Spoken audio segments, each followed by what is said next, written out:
Nih Bang, nah kan setelah si korban ini melaporkan si pelaku terkait kasus pelecehan seksual ini, si pelaku ini malah melaporkan balik nih Bang si korban dengan alasan si pelaku ini mengalami bully di dunia maya. Nah, yang mana setelah si korban itu speak up nih, dia buat surat terbuka. Sementara itu kasus dugaan perundungan dan pelecehan seksual seorang pegawai di lingkungan Komisi Penyiaran Indonesia terus bergulir. Komnas HAM karena yang diduga adanya pelecehan ataupun nama baik terhadap terduga pelaku.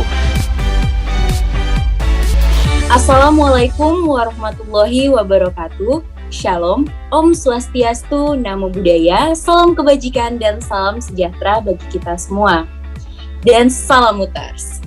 Kalau teman-teman pendengar podcast Onakum semuanya, pada podcast Onakum yang episode ke-11 ini, teman-teman akan dipandu oleh aku, Anisya Rahmawati dari bidang pendidikan dan pelatihan KPS FAUSU 2021.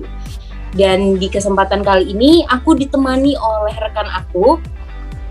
Aku Dea Putri, anggota bidang informasi dan komunikasi tahun 2021. Nah, teman-teman, pada kesempatan kali ini, podcast Onakum akan membahas terkait dugaan pelecehan seksual dan perundungan terhadap pegawai KPI. Nah, dugaan pelecehan seksual dan perundungan yang terjadi di Komisi Penyiaran Indonesia, yang mana korban yang berinisial MS mengaku mengalami perundungan sejak tahun 2011 nih teman-teman. Nah, dan juga pada tahun 2015, MS mengaku juga mengalami pelecehan seksual dan hal ini membuat MS trauma secara psikis dan juga berdampak pada kehidupannya tentunya. Nah, di kesempatan kali ini teman-teman kita akan berbincang-bincang terkait topik kita dengan speaker kita yang keren banget nih. Siapa nih Dea pembicara kita pada kesempatan kali ini? Pada podcast kali ini kita kedatangan narasumber yang keren nih Kak, yaitu Bang Reinhard Joshua, di mana abang ini adalah alumni FAUSU tahun 2015, demisioner Ketua KPS FAUSU periode 2017-2018, salah satu anggota delegasi Sudarto 6 dan juga delegasi AML 5, dan saat ini Abang Reinhard juga bekerja sebagai pegawai negeri sipil di Pengadilan Negeri Pangkal Pinang. Nah, udah pada penasaran nih kan? Yuk langsung aja kita panggil. Halo, selamat malam Bang Reinhard. Gimana nih kabarnya Bang? Halo, selamat malam. Kabar baik. Mudah-mudahan juga teman-teman dalam keadaan baik-baik saja. Dalam keadaan pandemi seperti ini, mudah-mudahan kita semua bisa sehat-sehat selalu. Ya, tuh. Oke nih Bang, langsung aja yuk kita mulai perbincangan pada topik kita kali ini. Dipersilahkan kepada Kak Anisya untuk membawakan pertanyaannya. Nah, sebelum kita masuk ke pertanyaan-pertanyaan lebih mendalam nih Bang, mungkin dari Abang sebagai narasumber bisa menceritakan nih, mungkin kronologi kasus perundungan dan juga pelecehan seksual nih di KPI ini. Oke, terima kasih untuk Anisya ya, sama kawan-kawan KPS FAUSU yang lain. Nah, kalau aku singkat aja, seperti yang melihat situasi dari kasus ini, gitu kan. Karena yang aku lihat dari kasus ini sebenarnya dia sudah berlangsung lama. Gitu. Nah, dia sudah berlangsung lama semenjak si korban ini masuk di KPI, dia itu sudah mengalami perundungan dalam artian dugaan pelecehan seksual, gitu kan. Sampai saat kasus ini muncul ke permukaan, gitu kan, kita bisa melihat bagaimana kondisi psikis si korban ini sudah sangat terganggu, gitu. Nah, tapi seperti ini ada suatu hal yang aneh, bukan hal yang gimana ya, ada hal yang aneh yang kulihat dari kasus ini. Kenapa setelah berapa kali dia dilecehkan, baru kali ini dia mau up atau memunculkan ke permukaan. Itu yang pertama, hal yang aneh yang aku lihat. Yang kedua, kenapa bisa kasus ini bisa terpendam lama penyelesaiannya, gitu kan. Kalau aku melihat ini hanya soal masalah damai. Jika antara para pihak ini masing-masing keinginannya bisa terpenuhi, udah ini bisa selesai. Tapi kenapa dia bisa internal dari KPI itu sampai nggak bisa menyelesaikan masalah ini, hingga masing-masing yang dari satu tubuh, yang dari satu internal satu lembaga itu punya pengacara masing-masing, coba. Padahal masih satu lembaga gitu. si korban dari KPI, pelakunya dari KPI, kenapa nggak bisa diselesaikan dulu secara internal? Gitu kan, itu hal yang aneh.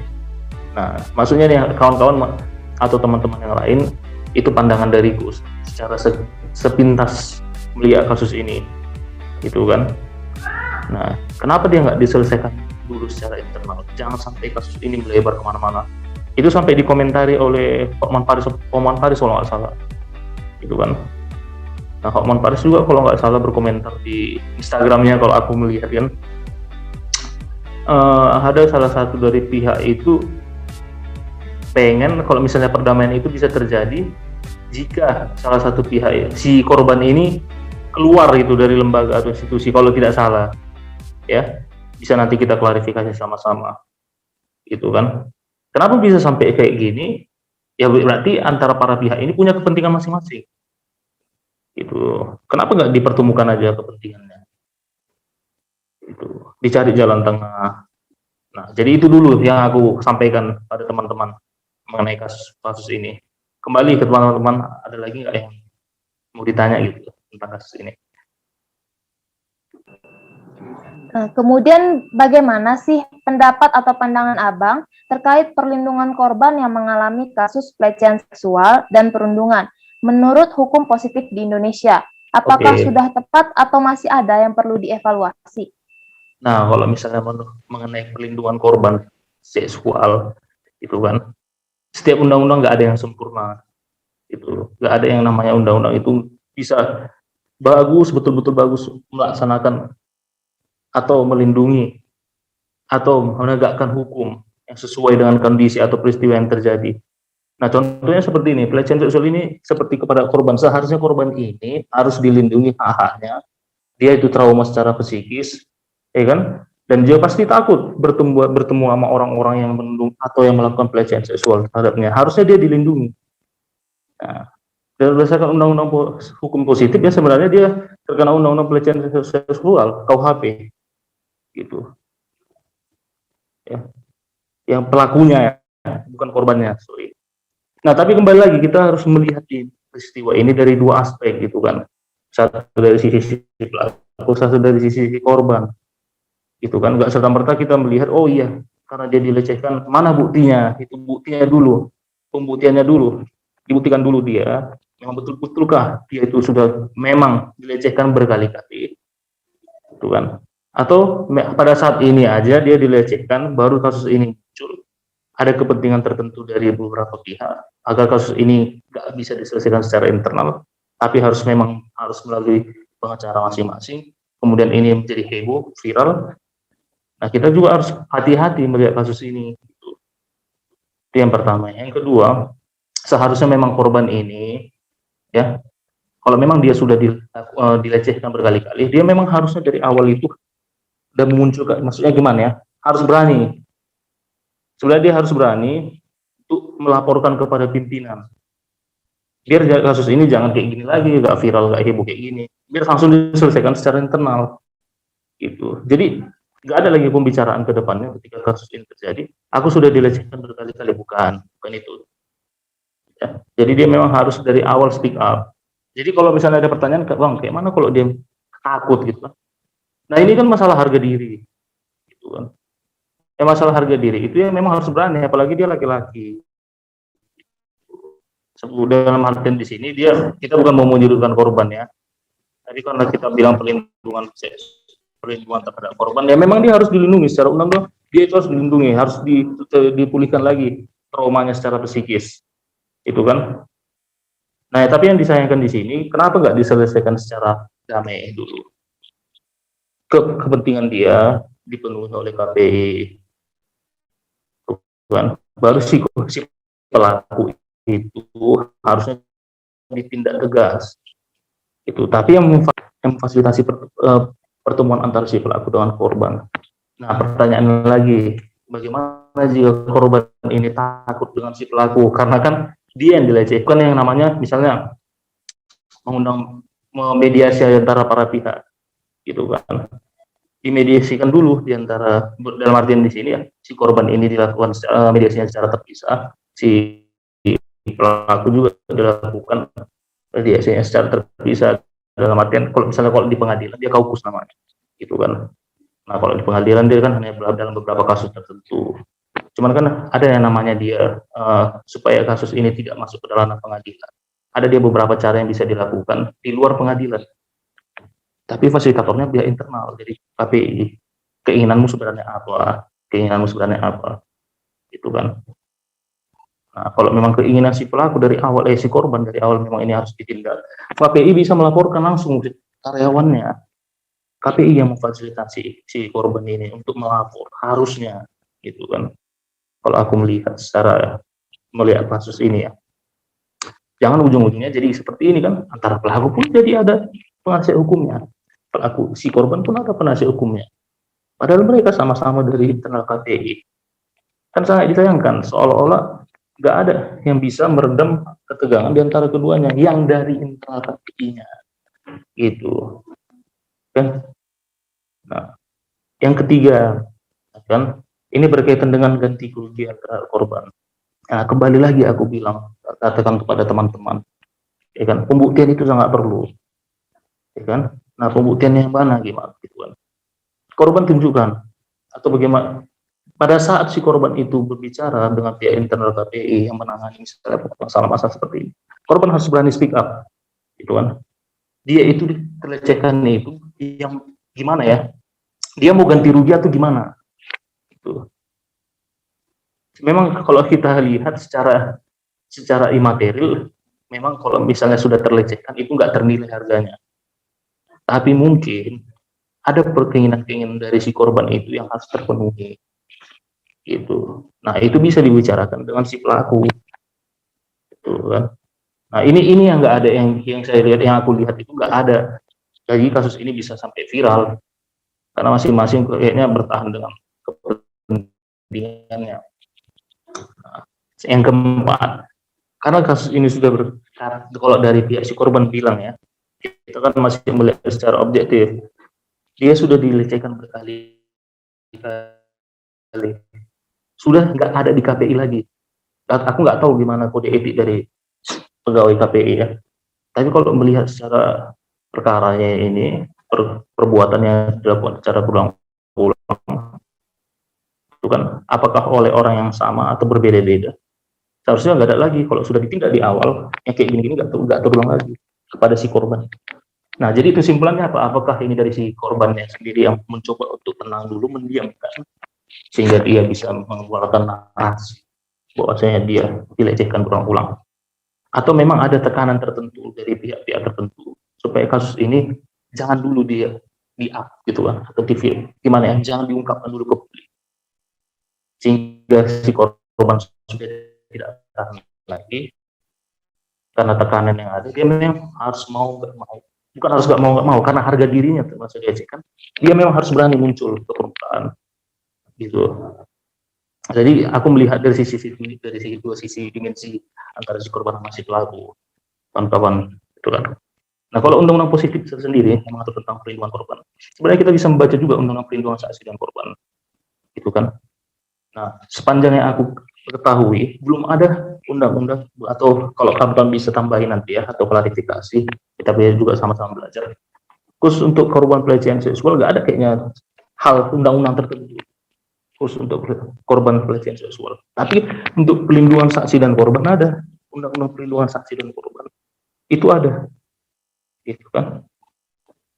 Nah, sebenarnya kalau di undang-undang perlindungan saksi dan korban kita sudah melihat korban itu dijamin haknya mendapatkan perlindungan, kemudian saksi. Dia di sini kan sebagai saksi juga, iya nggak? Ketika kasus ini nanti muncul ke permukaan, dia pasti jadi saksi sekaligus korban, sehingga dinamakan saksi korban. Nah, ketika kata tadi kan kawan-kawan bilang haknya, gitu kan. Hak-haknya adalah dia berhak bebas menyampaikan pendapat atau keterangan-keterangan hubungan dengan perkara yang dialaminya tanpa rasa takut, dan harus dilindungi undang-undang, dan harus diberikan jaminan bahwa dia itu tidak berada di bawah tekanan. Bebas artinya gini, kalau misalnya kita itu menyampaikan sesuatu itu tanpa ada tekanan atau tendensi dari pihak manapun. Jadi keterangan yang dia sampaikan itu betul-betul objektif. Nah, ditambah dengan alat-alat bukti lainnya, itu kan. Tuh. Oke. Yang terakhir, karena kawan-kawan juga melihat bagaimana apakah perlu dievaluasi undang-undang perlindungan saksi dan korban, itu kan. Nah, sebenarnya kan kita melihat ini sebagai dasen hama dasolen. Bagaimana hukum yang berjalan saat ini dan bagaimana hukum yang akan diimpikan ke depannya berjalan. Itu kan. Ketika undang-undang yang saat ini ada, undang-undang perlindungan saksi dan korban yang saat ini sudah ada, saya rasa itu sudah baik. Tapi ketika dia dilaksanakan tidak sesuai dengan ketentuan dalam undang-undang, itu bukan undang-undangnya yang salah, tapi kembali lagi kepada pelaksanaannya. Seperti itu. Kan? Kalau memang betul-betul mau normatif, laksanakan ketentuan dari undang-undang perlindungan saksi dan korban. Secara betul-betul jamin haknya. Gitu kan. Nah, kadang memang antara norma yang ada dengan praktek, bukan aku bilang ada kasus tertentu, kan, tapi kan ini suatu hal yang berkaitan dengan pemikiran orang, bahwasanya antara norma dan praktek itu kadang dia berbeda, karena banyak sudut pandang dari berbagai macam manusia atau masyarakat itu memandang kasus ini lain. Jadi tidak seharusnya seperti ini, harusnya yang kayak gini. Nah, jadi di situ sebenarnya kita lihat aparat nanti bisa menegakkan atau bisa melaksanakan undang-undang perlindungan saksi dan korban ini secara konsisten. Itu guna kepentingan si korban. Tapi dengan tetap berpegang pada pembuktian. Ya. Jangan sampai pembuktian itu diabaikan. Gitu. Nah, itu kalau berkaitan sama yang pertanyaan teman tadi. Apalagi? Ada lagi? Oke Bang, jadi tadi Abang sempat mention, mungkin ini bisa menjadi salah satu evaluasi ya buat hukum positif di Indonesia, bahwa saat ini belum ada nih undang-undang yang terkait dengan pelecehan seksual ini atau perundungan juga, yang mana saat ini masih menggunakan undang-undang perlindungan saksi dan korban seperti itu. Nah, mungkin ke pertanyaan selanjutnya nih Bang, nah kan setelah si korban ini melaporkan si pelaku terkait kasus pelecehan seksual ini, si pelaku ini malah melaporkan balik nih Bang si korban dengan alasan si pelaku ini mengalami bullying di dunia maya. Nah, yang mana setelah si korban itu speak up nih, dia buat surat terbuka soal dugaan pelecehan seksual tersebut. Menurut Abang gimana sih pandangan Abang terkait hal ini? Nah, itu tadi. Aku udah pasti gimana ya, udah menyangka bakalan ada pertanyaan ini, tapi nggak apa-apa. Di awal tadi aku udah bilang gitu kan. Kenapa sih mereka ini nggak bisa didamaikan di awal? Itu kan. Karena ini tadi muncul dia kan.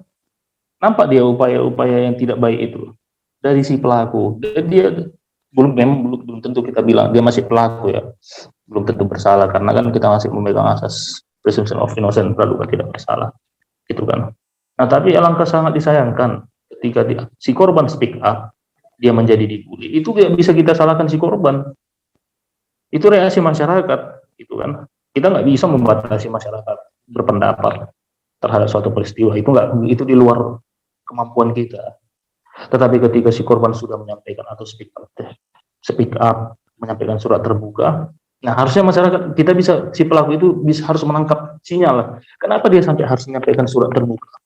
Itu berarti dia nggak percaya dengan sistem yang ada selama ini, di penyelesaian yang internal yang ada. Dia nggak percaya di situ, makanya dia harus merasa urgent, merasa penting untuk membuat surat terbuka. Biar masyarakat bisa melihat, gitu. Biarlah masyarakat menilai. Itu kan kalau kita lihat secara janganlah secara psikologis. Kalau kita lihat secara tersirat, itu keinginan dari si korban. Dia merasa tertekan, jadi agar dia mendapatkan dukungan dari masyarakat, ya kan? Dia membuat surat terbuka. Nah, ujung-ujungnya efeknya itu betul kan? Efeknya si pelaku menjadi kena bully. Itu kan? Dan si korban pun merasa seperti ada sahabatnya terlindungi. Nah, tapi yang nggak bisa kita, yang sinyal yang harus ditangkap di sini. Kenapa dia harus menyampaikan surat terbuka? Coba. Kalau memang sistem atau penyelesaian masalah yang ada, kita bukan menyalahkan ya, tapi melihat situasi. Sistem penyelesaian masalah yang ada di KPI itu bisa meredam masalah ini nggak sampai viral. Tuh. Gimana sih sebenarnya sistem penyelesaian masalah mereka itu hingga pegawainya harus menyampaikan surat terbuka? Berarti kan gimana ya? Kalau aku ngomong yang ada sesuatu yang tidak beres, bukan Berarti kan dia nggak percaya gitu dengan apa yang ada, sehingga harus menyampaikan itu ke publik, heboh gitu kan. Nah itu sah-sah aja, karena dia merasa dirinya tertekan atau dia merasa dirinya sebagai menempatkan dirinya memang sebagai korban, ya memang dia sebagai korban, gitu kan. Nah, tapi kita lihat lagi bagaimana sebenarnya pembuktiannya itu. Nah, harus lebih banyak lagi digali keterangan dari dua pihak ini, baik dari korban maupun dari pelaku. Nah yang kedua, kenapa sih pelaku bisa sampai bereaksi kayak gitu? Harus melaporkan si korban karena dia dibully, gitu kan. Nah, di titik inilah yang sebenarnya aku sayangkan. Kenapa orang ini antara dia ini keras kepala gitu, bukan yang meredam tapi malah speak up, saling balas membalas, gitu kan. Yang harusnya dia bisa diselesaikan secara internal karena satu adalah satu lembaga itu. Nah itu tadi sebenarnya yang sangat disayangkan. Pelaku pun jadi bertindak agresif. Tapi itu, menurut itu hal yang wajar dilakukan korban. Itu gak akan ada api kalau gak akan ada asap kalau nggak ada api. Gak akan mungkin dia membuat itu kalau dia memang nggak merasa dilecehkan. Tapi itu tadi keterangannya memang harus betul-betul lengkap biar kita tahu gimana sebenarnya titik terangnya. Gitu. Kembali. Nah, kemudian Bang, jika kita melihat dari berita-berita nih Bang, pengacara daripada pelaku perundungan dan pelecehan di KPI Pusat ini mengatakan bahwa foto-foto yang telah diambil pelaku harus dibuktikan terlebih dahulu dan akan melaporkan balik kepada korban karena diduga melakukan pencemaran nama baik terhadap pelaku dengan menuntut pasal Undang-Undang ITE. Kemudian, bagaimana pembuktian bagi MS untuk membuktikan bahwa memang benar MS telah dibully dan dilecehkan oleh pelaku? Mengingat pengacara pelaku mengatakan bahwa MS harus membuktikan terlebih dahulu foto-foto yang pernah diambil pelaku. Bukankah ini menjadi mempersulit si korban pada akhirnya? Nah, bagaimana sih pandangan Abang terkait hal ini? Oke, itu tadi dia yang sudah aku sampaikan, ya kan? Kalau memang si korban memang betul-betul merasa dilecehkan, dia memang harus betul-betul perfect, bukan perfect dalam artian dia harus betul-betul mengumpulkan semua bukti-bukti yang menunjukkan bahwa dia memang benar-benar dilecehkan, gitu. Karena dia sudah memulai genderang perang ini kan dia yang mulai, gitu kan, speak up. Nah, berarti harus siap dengan segala kondisi. Dan salah satu kondisi yang harus dia hadapi ya ini tadi. Perlawanan dari si pihak pelaku. Itu kan. Dia harus membuktikan foto-foto itu memang betul-benar berarti kalau dia memang betul-betul dia harus bisa mengatakan memang itu 100% real. Kalau memang itu foto-foto itu memang menunjukkan bahwasanya atau membuktikan bahwasanya memang dia dilecehkan gitu kan oleh yang bersangkutan. Itu kan. Nah, yang satu lagi yang harus perlu dipersiapkan oleh si korban ini adalah saksi-saksi. Dia nggak bisa hanya berasal dari keterangannya dia sendiri atau dari foto-foto yang dia kumpulkan, enggak. Harus ada yang menguatkan juga dari saksi-saksi maupun ahli, gitu kan. Sebelum proses pengadilan, dia juga harus mengumpulkan saksi-saksi ini dan ahli-ahli yang ada. Kalau perlu dia atau melalui pengacaranya dia mempersiapkan ahli untuk menganalisis foto-foto yang ada ini biar nanti mengcounter. Karena tahu si pelaku juga menatakan ahli yang sama. Kalau memang dia benar-benar mau membuktikan, memang bukan benar-benar ya, memang harus membuktikan kalau dia memang dilecehkan, dia harus siap dengan segala kondisi, karena ini bakalan panjang, gitu kan. Sudah ada narasi yang dibangun dari penasihat hukum pelaku, dia harus bisa membuktikan. Berarti kan kalau bisa kita lihat secara tersirat di sini kan, ada sesuatu hal yang memang gimana ya, itu suatu hal yang disembunyikan oleh si korban. Nah, kalau aku melihatnya, si penasihat hukum si pelaku ini sangat cerdik, maksudnya itu kan. Dia sengaja melempar narasi itu ke depan publik untuk memancing si korban, memang betul-betul menunjukkan secara real bukti-bukti bahwasanya dia dilecehkan. Nah, ketika dia tidak bisa membuktikan itu, maka akan bola panas akan berbalik ke dia. Dalam artian, undang-undang pencemaran nama baik itu akan memang betul lah dia melakukan pencemaran nama baik. Paslah dia melakukan pencemaran nama baik. Gitu. Jadi ini situasi rumit sebenarnya, jadi rumit. Nah, kan antara para korban sama antara korban dengan pelaku ini saling melempar tudingan, gitu kan. Nah, kalau kita memang mau dari sisi korban itu harus betul-betul ekstra keras, bekerja keras untuk mengumpulkan saksi, foto, bahkan harus mempersiapkan ahli yang diperlukan nantinya untuk mendukung segala keterangan-keterangan dia, agar yang menyatakan bahwa memang dia benar-benar dilecehkan, dan mendukung nanti penanganan yang harus dilakukan terhadap si pelaku, gitu. Karena kita masih memang berpegang pada presumption of innocence, juga tidak bersalah. Sebelum ada putusan pengadilan yang berkekuatan hukum tetap, sampai sekarang kita nggak bisa membilang si pelaku ini adalah orang yang benar-benar melakukan pelecehan dia. Bisa. Kalau hanya cuma cuap-cuap dari berita, ya berita kan melihat apa yang terjadi, tapi kan pembuktiannya belum tentu benar. Jadi maksudnya di sini gimana ya? Pelan-pelan dilihat, kita cermati, gitu. Jangan termakan narasi. Jadi apa yang pesannya disampaikan itu, apa yang tersirat, gitu kan? Begitu sih sebenarnya. Kalau terkait dengan pertanyaan dari kawan-kawan tadi, itu balik.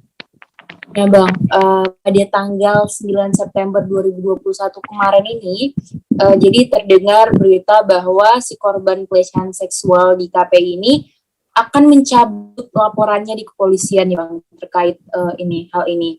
Nah, bagaimana nih pandangan Abang terkait korban yang akan mencabut laporan di kepolisian? Apa ada yang janggal nih Bang? Tadi banyak nih Abang bilang tentang kejanggalan nih kan. Mungkin bisa kita bahas lagi nih Bang.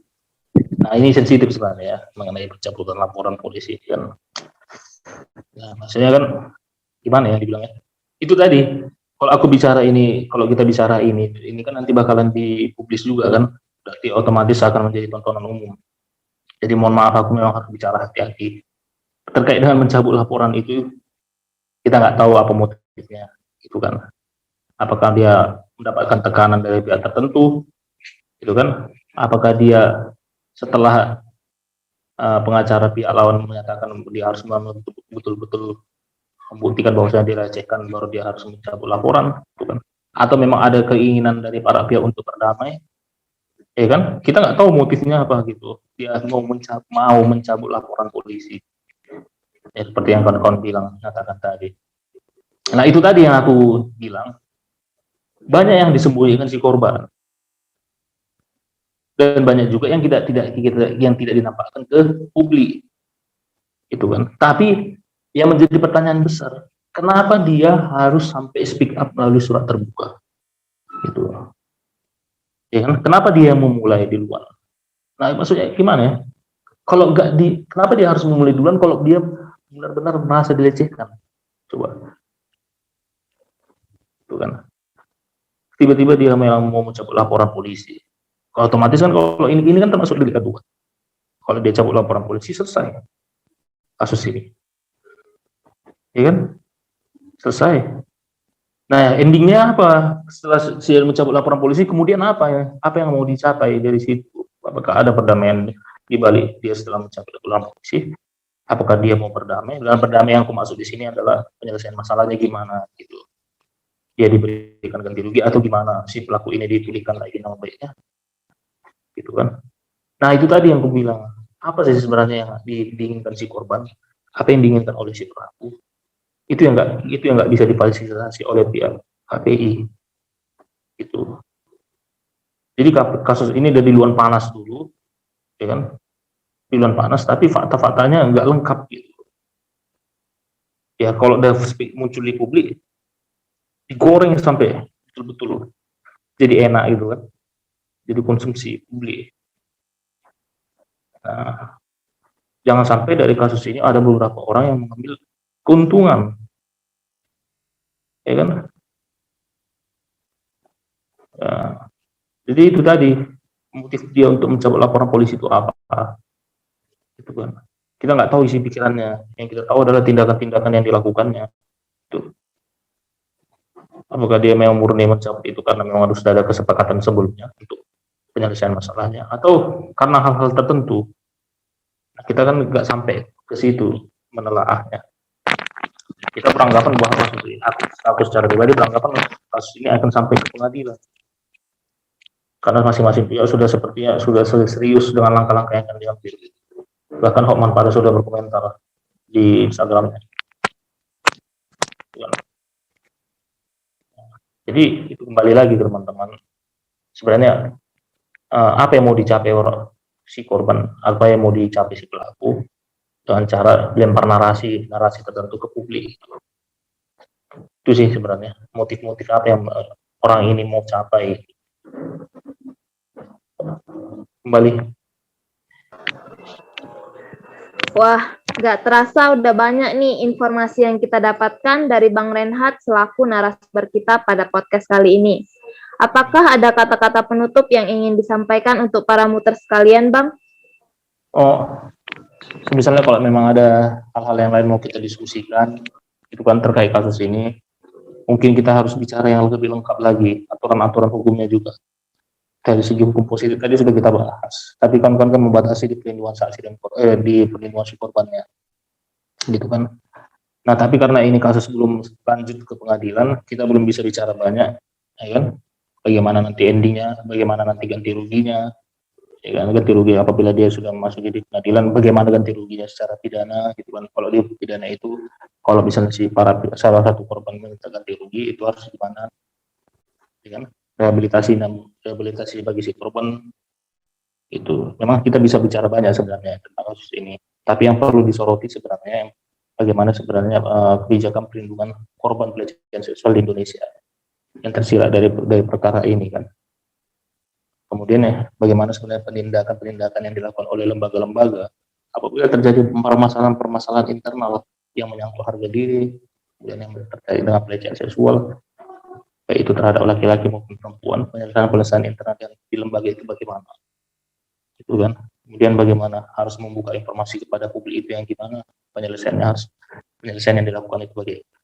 yang dilakukan itu apakah harus memang publik itu harus tahu gimana penyelesaiannya atau enggak, ada yang harus ditutupi informasinya. Nah, itu jangan sampai digoreng, itu kan. Nah, jadi kalau ada teman-teman mutus yang mau berdiskusi lagi, mari kita diskusi. Misalnya ada yang mau diskusi lebih lanjut, ayo kita diskusi. Jika kita memiliki banyak kesempatan lain, ayo gitu kan. Nah, tapi kawan-kawan kita juga harus siapkan banyak bahan juga terkait dengan isu ini, biar kita juga nggak ngawang kan, kayak yang aneh-aneh yang kita bicarakan gitu, teman-teman. Kembali. Baiklah, semoga perbincangan kita pada hari ini dapat memberikan manfaat dan dampak positif bagi para muters dan penonton podcast Onakum lainnya. Dan pastinya terima kasih untuk Bang Reinhard yang sudah meluangkan waktunya untuk mengisi podcast kita pada episode ini. Dan terima kasih juga untuk teman-teman yang sudah mau stay mendengarkan kita dari awal hingga sekarang. Dan jangan lupa juga untuk tetap stay tune di IG KPS untuk episode selanjutnya yang pastinya dengan topik yang lebih menarik. Baiklah, sekian podcast Onakum, obrolan anak hukum episode 11 ini. Sampai jumpa di podcast Onakum selanjutnya dan salam muter. Salam muter. Makasih Bang Reinhard. Terima kasih Bang.